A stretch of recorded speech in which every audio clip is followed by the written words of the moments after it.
C'est quoi cette émotion? Pourquoi il a fait ça, lui? Et l'écologie alors? J'ai pas compris. Mais ça se passe comment? Pensée lycéenne. Bonjour à toutes et bienvenue dans Pensée lycéenne pour cette énième émission, je ne les compte plus. Aujourd'hui, on est en comité normal et on va vous faire une super émission. Voilà. Passez un bon moment avec nous sur Delta FM 90.2. Bonjour à vous, personnes qui nous écoutent. Donc déjà, avant de commencer, je vous souhaite de passer une très bonne journée et une très bonne vie. Bon, à part tes faits, je vais devoir vous annoncer une bien triste nouvelle. C'est que Irène, se sentant fatiguée, n'a pas pu faire de chronique pour l'émission. Eh oui, c'est triste. Mais je vais peut-être intervenir pour parler. Voilà. C'est ça. la maladie que j'ai immiscée se propage. Oui. C'est une hécatombe. C'est une hécatombe. La liatite, mais du version 2. Attention, tu seras la prochaine, Claire. J'espère pas. Bon, du coup, c'est pas grave, parce que comme vous l'avez pu l'entendre, elle est là quand même, Irène. Merci, Irène, d'être là. Et en parlant de gens qui sont là quand même, Léo nous a rejoint aujourd'hui. Eh bien, bonjour, je n'ai absolument pas d'émission, j'ai prévu hier soir que je venais. Oui. Bon, techniquement, si, tu as une émission, oui, tu n'as pas de chronique. Excusez-moi. Ah bah d'ailleurs, petite pub. Allez, pub, vas-y. Ah oui, pub. Si vous voulez, le mercredi, on a une super émission qui s'appelle Les Choupottes. Le nom fait un peu ridicule, mais genre vraiment, on parle de sujets trop bien. On a un thème par émission. On présente chacun un truc. Genre moi, souvent, je présente un bouquin. Après, il y a Hélène qui fait une chronique sur à peu près ce qu'il veut. Et à la fin, on finit par un super débat sur le thème. Et genre, c'est très sympa, il y a une très bonne ambiance. Et on invite tout le temps des gens. Et peux-tu nous dire un peu le thème de l'émission prochaine, ou alors c'est top secret? Ce sera sur la mode, l'effet de mode, etc.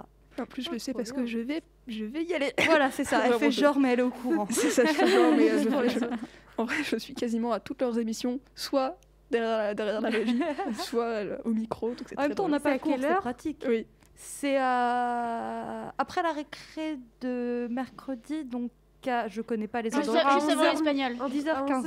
10h15. Bah 10h. 10h. 10h15. Souvent on commence. Oui, 10h15 après la récré. Oui, voilà, après la récré. Ah bah si tu veux, on veut bien prendre tout le monde. Après, quoi que je pense qu'il y aura beaucoup de monde dans le studio. Est-ce que c'est grave pour un débat? J'avoue. On verra bien. On continuera pas assez de temps, mais c'est pas grave. Bon, bref. Oui, donc Léo nous a rejoint, je me perds dans mon propre conducteur. Donc, bon, maintenant, passons à notre émission, au cœur de notre émission. Lia, qui est là aujourd'hui. De quoi vas-tu nous parler? Eh ouais, parce que aujourd'hui j'ai une chronique, truc de ouf. Je dis ça comme si j'avais fait, enfin comme si ça faisait hyper longtemps que j'avais pas fait de chronique, mais en soi. Ça fait juste 2 semaines. Voilà. Non, du coup, aujourd'hui, je vais vous parler de Socrate, Platon et Aristote. Oh. Eh ouais. Ça va être bien. Et donc, aujourd'hui, c'est moi qui vais commencer en vous parlant de... Ouais, je vais étonnamment vous parler de livres.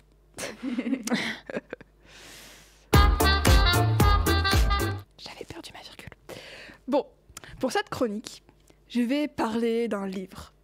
Comme c'est étonnant. Faut vraiment que j'enregistre un jingle parce que là, ça va plus. Un jingle bouquin parce que j'en fais beaucoup trop des chroniques sur les livres. Ça, j'avoue.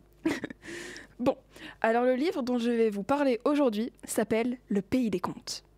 Bon, comme vous l'aurez deviné au titre, ça va parler de la Troisième Guerre mondiale. C'est faux, ça va parler de contes. C'est logique. Bon, ça parle de contes que nous connaissons tous, comme par exemple Le Petit Chaperon Rouge, Boucle d'Or ou encore La Belle au Bois dormant. Mais vous vous doutez bien que je vous en aurais pas parlé s'il n'y avait pas quelque chose d'original dans ce livre. Car en fait, c'est plutôt une revisite des contes. Et c'est même mieux que ça. Imaginez, en fait, les contes sont vrais. Ils se sont déjà passés, mais dans un monde parallèle au nôtre. T'imagines, dans ce monde, Boucle d'Or est une criminelle recherchée, et le petit chaperon rouge n'a plus peur du loup. C'est con. Et bah ce monde-là, Alex et Connor vont le découvrir quand leur grand-mère va leur offrir un vieux livre intitulé Le Pays des Contes. Pardon, faut que j'avale. Et qui se révèle être le passage magique pour traverser leur monde et rentrer dans le livre de contes. Les deux jumeaux, oui, Alex et Connor sont des jumeaux. Bon, de faux, car de faux jumeaux, car Alex est une fille et Connor est un mec, mais c'est pas grave. Donc ils se retrouvent transportés dans ce monde et échappent à leur vie plutôt banale et morose. Mais ils vont quand même vouloir rentrer chez eux. Logique. Mais leur quête de retour ne va pas être de tout repos. Bon, après ce résumé un peu foireux du tome 1, je vais vous parler un peu des trucs moins marrants, mais tout aussi importants, c'est-à-dire l'auteur, l'édition, etc. As-tu quelque chose à nous faire part, Claire? Une petite addiction au livre? Non. Ah oui, je suis addict au livre. Oui. je l'ai déjà lu ce livre. Ah génial, on va pouvoir en Il parler y a après. pas mal d'années. Ouais. On va pouvoir en parler après. Moi, ça me fait penser à une série, mais voilà. Je vous en parlerai après. Bon, Le Pays des Contes est une saga de 6 tomes, écrite par Chris Colfer. Chris Colfer est un acteur récompensé par un Golden Globe pour son rôle de Kurt Hummel dans la série Glee. Oui, je viens de vous lire la mini-biographie qui est écrite dans le livre. Bon, j'ai le droit d'avoir la flemme de faire des recherches. La maison d'édition de ces bouquins est Michel Lafon, et la couverture est magnifique. Alors je ne parle pas de mon plaid dégueulasse que j'ai dans ma chambre, mais bien de la première de couverture du livre. Les dessins sont superbes, que ce soit dans la version de poche, petite version, ou dans la version grande, la grande version. Les livres se lisent vite, mais ils sont quand même un peu épais, 400 pages à peu près. Bon, pour des lecteurs aguerris comme Léo ou moi, c'est pas beaucoup. Voilà. Mais pour des lecteurs moins aguerris qui peinent un peu à lire, ça peut être un peu énorme. Mais enfin, un peu énorme. Toute proportion gardée, parce qu'il se lit quand même très vite, c'est très bien écrit, c'est génial. Bref, c'est génial. Voilà. Et si vous vous dites que c'est pour les petits, parce que ça parle de contes, sachez que c'est complètement faux. Ça parle aussi de problèmes de société comme le deuil, par exemple. Et il n'y a pas d'âge pour le lire. Par exemple, ma sœur est en train de les relire alors qu'elle a 18 ans. Voilà. Et moi, je pense que je vais les relire alors que j'ai 16 ans. Tu vois. Donc c'est... Et même, je pense que quand t'es plus jeune, c'est-à-dire 10-12 ans, tu peux les lire, mais il y a moins de trucs que tu comprendras. Voilà, moi, je les ai lus, j'étais en 3e peut-être. Et j'ai adoré. Voilà, donc c'est pas pour les petits. Enfin, oui et non. Donc, plus d'excuses pour ne pas aller les dévorer dès que vous avez fini d'écouter cette superbe émission. Bon, maintenant que j'ai fini de vous présenter ce magnifique livre, la psychorégie de l'orthographe, Oui, alors, hein? et de corriger mon conducteur. Bref, alors du coup, maintenant que j'ai fini de vous parler de ce magnifique livre, on va pouvoir en débattre. J'ai perdu, oui, les caméras. Alors, du coup, oui. Du coup, je l'avais lu il y a plusieurs années et j'avais adoré. Et puis c'est vrai, c'est très joli, très facile à lire et tout.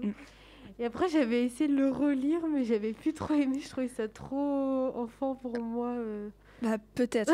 Ouais, mais Non, je du trouvais coup... ça trop facile, l'histoire. Enfin, après, j'ai lu que le tome 1. Ah oui. Après, quand t'as lu le tome 2, 3, 4, 5 et 6... L'histoire, elle était assez simple. Dans le tome 1, peut-être. Ouais, dans le Ouais. tome 1, ça fait vraiment aventure, où globalement, voilà, ils doivent, en fait, dans le tome 1, pour rentrer chez eux, ils doivent voilà, faire une quête un peu et récolter des objets. Et oui, là, ça peut faire un peu facile, simple, mais dans les autres tomes, c'est beaucoup plus... c'est beaucoup mieux, les personnages sont beaucoup plus... recherchés, ouais, et développés. Et c'est vachement bien. Ça me donne envie de les lire, perso. Ouais, oui, après, ils sont très bien. Mais c'est juste que je relis très rarement des livres, donc ça me fait bizarre de les relire parce que souvent, je vois plus les choses de la même façon et tout. J'ai plus les mêmes souvenirs et tout. Moi, ça dépend. C'est-à-dire qu'il y a certains livres que j'arrive pas à relire. Par exemple, les Harry Potter, étonnamment. Ah, ouais. Je les ai lus, les 4 premiers, je les ai lus que 2 fois. Et je me suis arrêtée au milieu du 5. Enfin, dans ma relecture, je me suis arrêtée au milieu du 5. Et déjà, j'ai pas réussi à les relire jusqu'au bout. Alors que, par exemple, Divergente, je ne nommerai plus, j'ai réussi à le lire, mais une bonne dizaine de fois, même vingtaine de fois. Et là, je suis en train de le lire en anglais. Et j'arrive toujours à être étonnée par certains trucs, des détails que j'avais oubliés. Enfin, sauf dans les scènes que je relis 12 milliards de fois. Parce que... Laquelle? Même s'embrasse. Oui, vraiment. Oui, ça me fait mal mon petit cœur solitaire, mais bon, bref. Bref, voilà, il y a des livres que je peux relire 12 milliards de fois et avoir toujours être surprise. Moi, du coup, il a l'air vraiment génial ce livre. Et ça me fait penser à une série qui est géniale aussi. Parce que oui, moi, mes références, c'est des séries et des films. Je pense que je vois de quelle série tu veux parler. Once Upon a Time. Elle est incroyable cette série. Elle est vraiment beaucoup géniale. Où en fait, du coup, alors je sais pas si c'est les auteurs, scénaristes, ils ont repris tous les contes, mais pas que. Au début, il y a les contes de base, ceux qu'on connaît tous, et après, au fur et à mesure, ils vont élargir de plus en plus les contes. Donc, à un moment, on va même avoir Dr. Jekyll et Mr. Hyde. On va avoir des choses comme ça. Et en fait, ça, je vous raconte que le début, mais en gros, la méchante reine dans Blanche-Neige va faire une malédiction et va emmener tout le monde à notre époque dans un village que personne ne connaît et que personne ne peut aller dedans, où ils vivent tout seuls. Sauf que, du coup, Blanche-Neige, le prince, Pinocchio, tout ce que vous voulez, ne se rappellent plus qui sont Blanche-Neige, le prince, Pinocchio et tout ça. Et ils vivent une vie comme nous, avec téléphone, voiture, tout ça. Et un jour, la fille secrète de Blanche-Neige et du prince va être contactée par son fils, qu'elle ne savait pas qu'elle avait plus ou moins oublié. Okay. Et son fils va aller la voir et va lui faire « Hé, maman, déjà je suis ton fils, déjà encaisse ça. Ensuite, tes parents sont enfermés dans une malédiction. » Et donc, le but de la première saison, ça va être justement de casser cette malédiction, de retrouver toutes les personnalités des gens. Et par exemple, Jiminy Cricket, qui est un animal, normalement, je m'éloigne du micro, on n'en m'entend plus. Jiminy Cricket, qui est dans les contes un animal, qui est un criquet, là, c'est un psychologue. Ok. En même temps, c'est pas complètement bête, parce que, je t'ai coupé, mais dans Pinocchio, Jiminy Cricket, c'est son inconscient. Oui. Donc c'est logique que ce soit un psychologue en fait. Mais oui, c'est ça, c'est qu'à chaque fois, ils ont travaillé en sorte que les métiers qu'ils font leur correspondent et tout ça. Et donc, après, il va y avoir des aventures, parce que c'est des contes quand même, avec des méchants, des gentils. Mais ça va même plus loin que ça, et c'est vraiment une série incroyable, je vous la conseille vraiment beaucoup. Ah ouais, elle a l'air intéressante. Ça me donne envie de la revoir, parce que j'avais vu quelques épisodes à la télé quand ça passait. Mais j'ai vu que un par-ci par-là et j'ai trop envie de le revoir. Par contre, juste pour cette série, je suis un petit peu déçue. Ils ont voulu aller un peu trop loin. C'est que les 2 dernières saisons sont peut-être un peu abusées, parce que du coup, ils ont repris le même schéma narratif, ils ont juste changé les personnages. Du coup, pour les personnages secondaires, c'est intéressant parce qu'on découvre encore de nouveaux contes et revisiter autrement. Donc, par exemple, je crois que c'est Rebelle et Alice qui sont en couple. Oh, génial. Ouais, mais du coup, c'est que le schéma narratif et l'intrigue, c'est du copier-coller, du coup, c'est un peu dommage. Mais sinon, pour les personnages des contes, c'est intéressant. Super. Voilà. Bon, du coup, maintenant qu'on a fini ce petit débat, parce que je vois l'heure tourner et je sais pas combien de pages fait ta chronique, Léa. Pour une fois, pas beaucoup. Ah, génial, on va être dans les temps. Oui, ça. Bon, si je rajoute pas du blabla après en plus. Hein. Oui. Je pense qu'on sera dans les temps quand même. Enfin, j'espère. Au pire, c'est pas grave. C'est que de l'anglais. Donc, maintenant qu'on a fini de blablater un peu autour des contes et des livres, je vous propose d'écouter la pause musicale qui est Path of the Wild. Wind, d'ailleurs, je pense que c'est plus. Parce que, de Joe Asaishi, extrait de l'extraordinaire animé japonais Mon voisin Totoro, de Hayao Miyazaki, pour ceux qui ne le sauraient pas, même si je pense que si vous ne le savez pas, vous êtes dans une grotte. Et bien sûr, en disant que cet animé est extraordinaire, je suis objective, cet animé est juste génial. Bon, donc passons à la pause musicale. Nous revoilà après la pause musicale qui était Path of the Wind de Joe Hisaishi. Et nous allons passer maintenant à la superbe chronique de Lia. Ah, mais comment reprendre après une si belle musique ? Bon, déjà, bonjour mesdames, messieurs et les autres. Ravie de vous retrouver aujourd'hui avec une chronique. Et oui, cette fois-ci, j'ai une chronique, mais bon, ça, je vous l'avais déjà dit au début. Et truc exceptionnel. Tintin, une petite chronique. Alors. Et oui, en effet, je sais faire des chroniques courtes. Alors là, j'applaudis. Ouais, je sais, merci.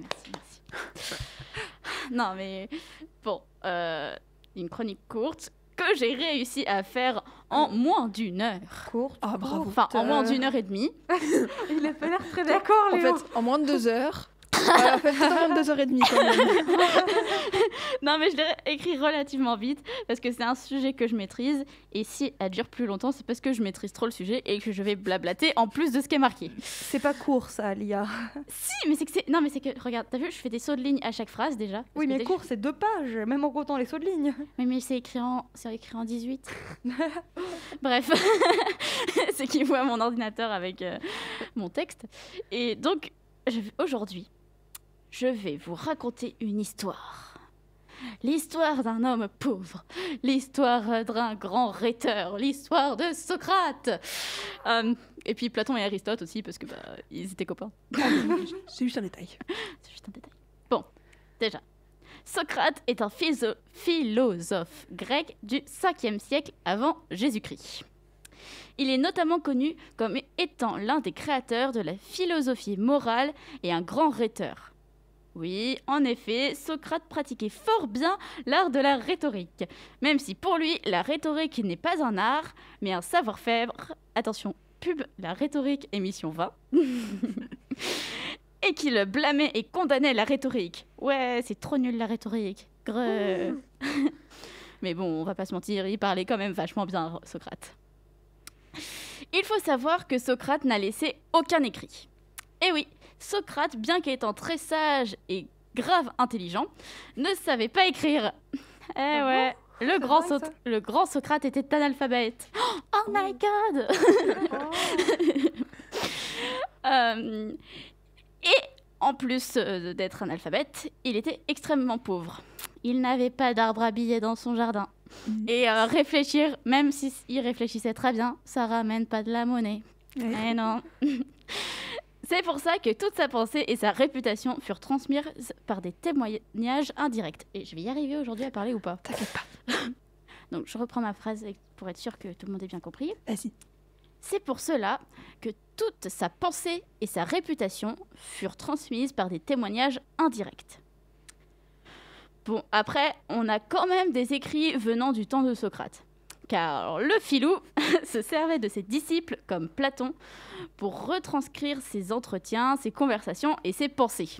C'est malin, hein? C'est intelligent. Donc Platon était le disciple de Socrate durant 9 ans, de 407 jusqu'à la mort de son maître en 399 avant JC. Et oui, je sais, Socrate est mort, mais ne soyez pas trop tristes, c'était il y a quelques siècles déjà. D'ailleurs, Socrate a été tué par son propre peuple. Oh non, c'est beaucoup trop horrible. J'adore ces chroniques. Donc, il a été tué à la suite de son procès où il était accusé de ne pas reconnaître les dieux. Ouais, non, ce dieu, un peu trop nul, hein. Et d'en introduire de nouveaux. Par contre, celui-là, il a l'air vachement mieux. Et aussi de corrompre la jeunesse. Une grande partie du procès de Socrate est retranscrite encore une fois par Platon dans Platon, Apologie de Socrate. D'ailleurs, c'est un très très bon livre que j'ai été contraint de lire parce que je dois rendre un devoir en philo. Mais n'empêche que c'est un très très bon livre que je vous conseille parce qu'il y a plein de moments où j'ai fait « Waouh, c'est trop génial ce qu'il dit ». Je vous en donnerai quelques exemples plus tard, s'il y a le temps. Oh, il y aura le temps. Bon, bien sûr, ça a forcément été légèrement romancé, vu que ça n'a pas été forcément écrit sur le moment même. Oui. Parce que sachant que Socrate se tapait quand même des bons gros monologues de 3 pages, ça m'étonnerait que Platon ait eu le temps de tout écrire comme ça. Et vu que c'était son disciple le plus proche, à mon avis, il a fait « Oh mon Dieu, il est trop génial, oh là là », et il a un peu romancé. Bon. Oui. Dans ce livre, Socrate donc plaide sa défense tout seul et essaye de prouver son innocence. Mais bien évidemment, vu que les vraies raisons du procès ne sont pas qu'il ne reconnaît pas les dieux, vas-y, tape-moi en 5, Athéna. Et ce n'est pas non plus qu'il corrompt la jeunesse. Et vas-y, le jeune, regarde, je vais t'apprendre à être comme moi. Mais suspense. Tintintin. Les vraies raisons du procès, selon Socrate, sont qu'il s'est fait de nombreux ennemis. Car notre petit Socrate s'est fait plein d'ennemis. Et oui, parce qu'il ne sait pas garder sa langue dans sa poche. Ouh là là. Et il dit tout ce qu'il pense et ne se retient pas de dire aux gens qu'ils sont, attention, cons et ignorants. Oui, j'y vais fort. Mais en même temps, lui, à son époque, s'il avait ce mot-là, il l'aurait employé un sacré nombre de fois. Hein. Parce que lui, il le dit avec forme, avec délicatesse. Mais quand il te le dit avec forme et délicatesse, tu te la prends bizarre dans la gueule quand même. J'imagine. Non, mais...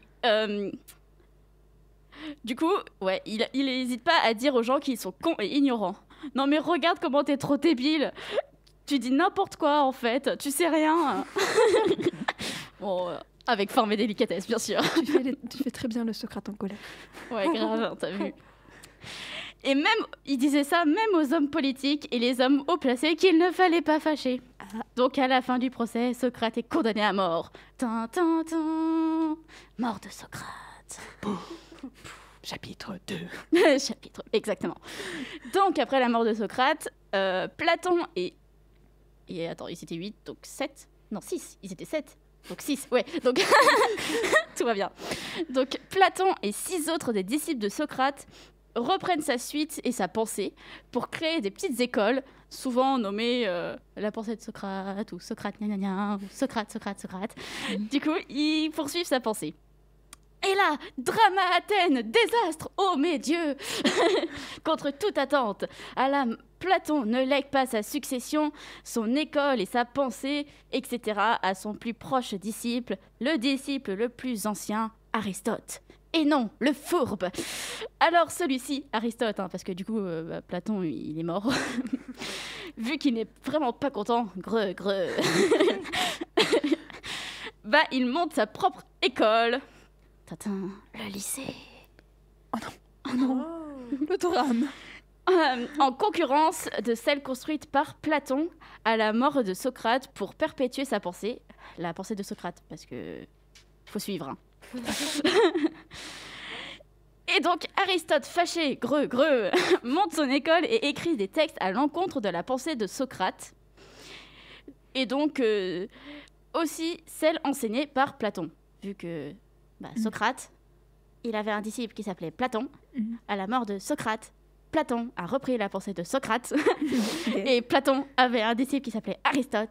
Et à la mort de Platon, Aristote n'a pas repris la pensée de Platon. Il a fait l'inverse. Waouh. On dirait un roman. C'est ça. Ah non, mais truc de dingue. Hein. Donc,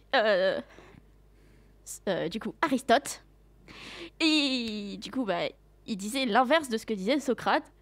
Et il le démontait un peu aussi avec forme et délicatesse. Comme dire que la rhétorique, c'est génial et qu'il faut l'enseigner et que Socrate a tort de dire l'inverse et C'est pour ça que Platon lui a pas légué les trucs, c'est parce qu'il disait tout l'inverse. Non, mais c'est qu'en fait, Aristote disait tout l'inverse parce qu'il s'est fâché contre Platon parce qu'il n'a pas récupéré sa succession. Ah, oui. Il n'est pas un peu rancunier. un peu. Non, mais un peu. Mais non, mais du coup, c'est que c'est bien parce que c'est le premier homme, le premier philosophe, le premier penseur à faire des théories et des écrits et à contredire vraiment, du coup, Socrate. Parce que avant, juste les gens, ils l'aimaient pas, ils étaient fâchés contre lui, ils lui faisaient des procès et il mourait à la fin. Mais ça allait pas vraiment Tu dis ça comme s'il était mort plusieurs fois. Mais ça allait pas vraiment plus loin que ça. Alors que là, c'est vraiment un penseur qui dit ouais, non, moi je suis pas d'accord, je vois plutôt les choses comme ça. Même si c'était un peu sous le coup de la colère, finalement, il a continué en disant ouais, non, si, je pense vraiment qu'il est con. Alors, du coup, je vais vous lire quelques petits passages que j'avais retenus, qui sont sur le même thème, du livre que je vous ai présenté tout à l'heure, Platon, Apologie de Socrate. Déjà, Apologie de Socrate, hein. On voit qu'il est très objectif. Alors, du coup, c'est 2 passages que j'avais bien aimés. Je vous les lis. Donc, c'est des paroles rapportées de Socrate lors de son procès. Je suis plus savant que cet homme-là. En effet, il est à craindre que nous ne sachions ni l'un ni l'autre rien qui vaille la peine. Mais tandis que lui, il s'imagine qu'il sait quelque chose alors qu'il ne sait rien, moi qui effectivement ne sais rien, je ne vais pas m'imaginer que je sais quelque chose. Je ne m'imagine même pas savoir ce que je ne sais pas. Première citation. Deuxième citation. Je vous laisse réfléchir. Deuxième citation. Toujours parole rapportée de Socrate lors de son procès. Chacun, parce qu'il exerçait son art de façon admirable, s'imaginait en outre être particulièrement compétent.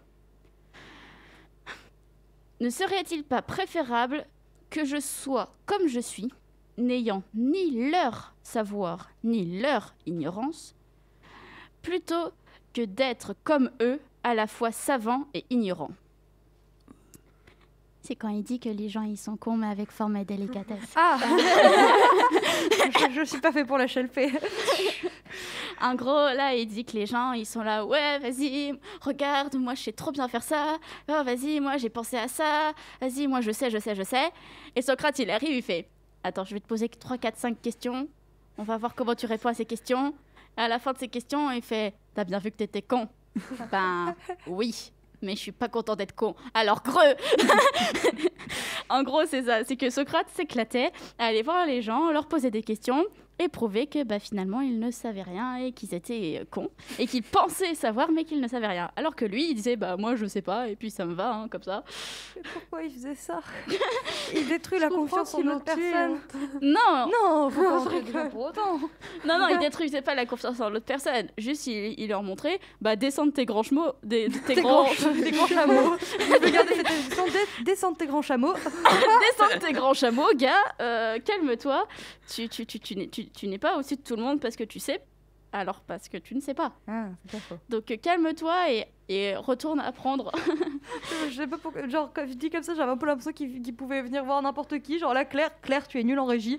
Regarde la preuve, est-ce que tu sais à quoi sert ce bouton-là à ta droite?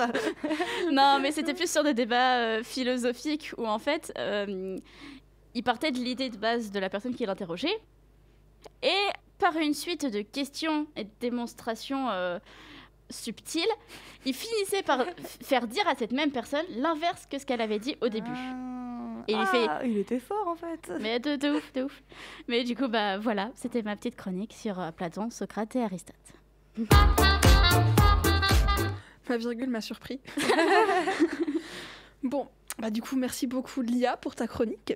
Est-ce que, du coup, mais même si on en a déjà fait plein juste avant, vous avez des retours à faire ou pas? Ou peut-être, ou pas beaucoup? La prochaine fois, prévenez-moi que je fasse une chronique.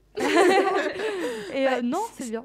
Si tu veux, l'émission tous les lundis matin. Fais ta chronique quand tu veux et viens quand tu veux. Vous aussi, pareil. Je rappelle Choupote le mercredi, je sais plus à quelle heure, 10h15. Écoutez-nous, c'est très sympa, on rigole bien.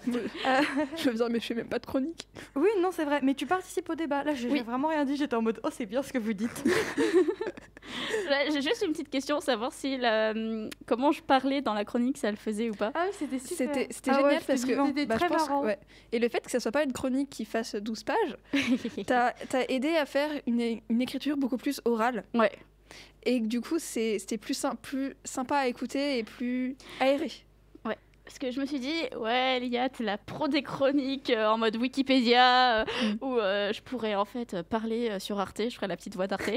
Vraiment, je fais des chroniques comme ça d'habitude. Et je me suis dit, vas-y, tu vas faire une chronique courte, truc de dingue. Et une chronique pas ennuyeuse, truc de dingue. Et une chronique qui parle avec des mots un peu plus moins soutenus, on va dire. Plus jeune. Voilà. Grave. Truc de ouf. Ouais, j'ai failli placer un. Ah ouais, parce qu'il nous en met plein les mirettes, ce Socrate. Je me suis dit, Mirette. Très jeune, ça, Mirette. C'est ça qui me faisait rire. Mais ce qui me faisait rire aussi, c'est du coup d'avoir utilisé des mots un peu pas vulgaires mais familiers, alors que on parle de philosophie et de Socrate qui calait ces mots impeccables. Du coup, c'était une très chouette chronique. Je suis d'accord. Merci. T'as bien rigolé. Oui. J'ai bien aimé ta chronique à toi aussi, Claire. Merci. Et votre non-chronique à vous aussi. Juste votre présence, c'était génial. Ah oui, c'était incroyable. Même pas besoin de parler, juste on est là. Et puis oui, c'est ça. Oui. C'est le cadeau.